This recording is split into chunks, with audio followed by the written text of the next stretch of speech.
मी शरद पाटील, राहणार अकलूज तालुका माळशिरस, जिल्हा सोलापूर येथून आलेलो आहे.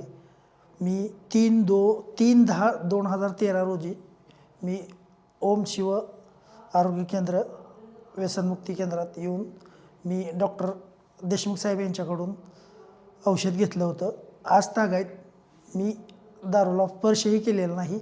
आणि त्यानंतर मी 2017ला, 2011ला, त्याच्या अगोदर 2017ला आणि 2023ला अशी पेशंट मी पाठवत आलो. 2016ला एक पाठवलं होतं. इथला 1 नंबर रिझल्ट आहे. आणि मी आत्तापर्यंत बऱ्याचशा जणांना माझ्याकडली कार्ड पण दिलेली आहेत. आणि इथला अनुभव खूप मोठा आहे. इतके पैसे जाऊनसुद्धा कुठं मेळ बसत नाही. गंडे दोरे करून, देवाला ही करून, कोण कशाचं औषध देतं, कोण कशाचं. पण इथला 1 नंबर रिझल्ट आहे.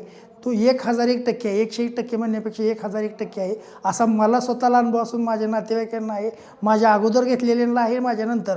आणि जेवढ्यांनी माझ्या सांगण्यावरून घेतले तेवढ्यांनी कुणीही डबल पेशंट परत इथं आलेलं नाही किंवा कुणीही दारूला स्पर्श केलेला नाही. हा 1 नंबरचा अनुभव आहे. आणि हे देव माणसं आहे ते मल्हार डॉक्टर आणि डॉक्टर देशमुख साहेब.